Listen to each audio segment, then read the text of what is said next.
Hi, I'm Mary, operating the camera. And this is Jamie. And who are you? Rachel. Rachel's got a birthday coming up, by the way.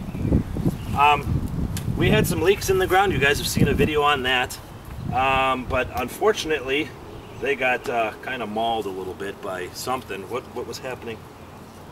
Squirrels were digging in there and some other animals. So now we're going to make that cage to stop them.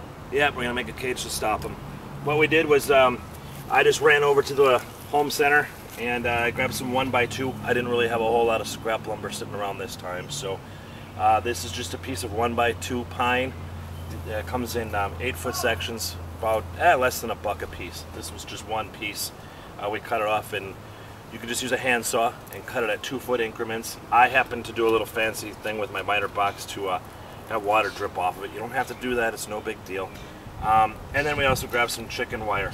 The store that we went to was out of 2-foot wide, so we ended up with a 4-foot wide roll, 50 feet, which as I need it, I'm just kind of cutting down at 2-foot increments with just a tin snips. Regular old tin snips. You could probably use a real heavy duty scissors as well.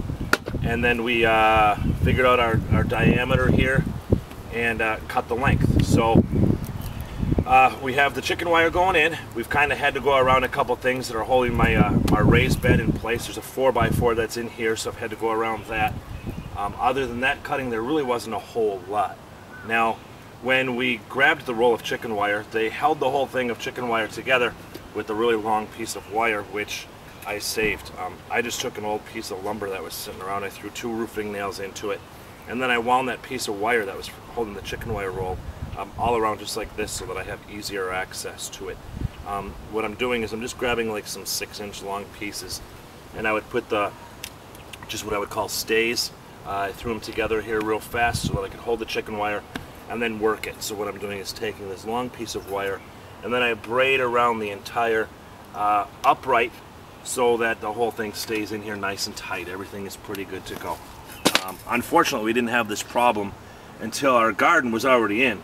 On this side I have leeks, and on this side we have some St. Valerie carrots, which are still in seedling phase, obviously.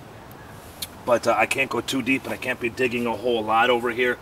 So I just put a small trench in, and Rachel and I had the idea. We wanted to hold the chicken wire in place, and we were thinking, how could we do that? You know, just something that's laying around. And then Rachel thought of what? What do we have here? A couple of sticks. A couple of sticks that just about everybody, well, I'm going to say every single one of us, all of you and ourselves included, are going to have in our yards or quite close to our yards anyway.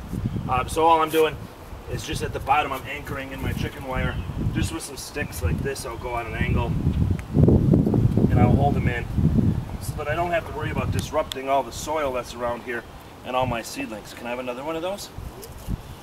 2 or 3, just in a 3-foot wide span is pretty good. You'll be able to tell where you want them. I'm just angling them a little bit here. I don't have to worry if it's sticking out a little bit because nothing's going to go into here. And actually, I'm getting a little bit of pressure on here, so I'm kind of holding the whole wire tight. Unless I'm hitting something, which is not good. So, there was a little bit of extra chicken wire, so what we had done was doubled it underneath the soil into that little trench we're talking about. What I mean by that is if you could just zip on this mare down in the ground a little bit, the chicken wire runs in here and kind of folds over. You can see it right in here like this. It's not much, it's only an inch or 2, but it's enough to stop the squirrels, I'm hoping. So we're good to go. And then, like I said, I was hitting something there. This is going to happen to you. Happens to me, happens to you. It's going to be the way it is. So, there's our chicken wire is in. Like I said, I have my little stays wire in. Then I'll just snip here really fast with our tin snips. This, you like this? That's an old, just a metal bucket that we found in the dumpster, which I took, I turned it upside down, grabbed a hacksaw blade, made some slits into it all around these ripped parts for drainage, filled it up with some old soil, and I'm going to put dill in there. So now, all I'm going to do, I want to make sure that I have my pointy ends are all small so I don't have any real frays out that we can snag ourselves on while we're gardening. So I'll bring it back and I'll try to tie it off like this, just twisting. And then when I get this whole thing braided, Rachel and I will go back and we will trim it up so I don't have these things hanging all over the place. It's pretty simple. The chicken wire, unfortunately, you know, here at Buddy Club we try to do things inexpensively. Well, it's frugal gardening is the approach that we try to take, and simplicity. So if it's simple and it's cheap, that's what we're all about.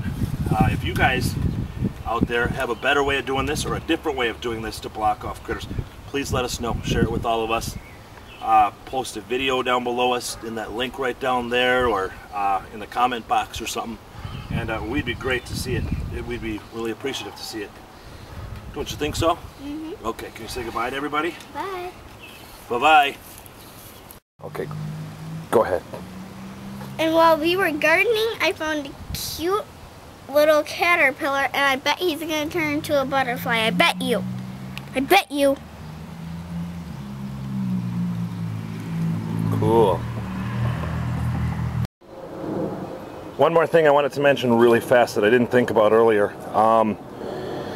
While I was showing you guys how to wind all this wire around here, keep in mind that at the end of the season, this bad boy's got to come back down and you're going to want to save the chicken wire for future use. So, if you're going to plan on saving it again or something like that, be kind to yourself and give yourself an easy out for wiring, just something that you can snip off real quick or unwind it, alright?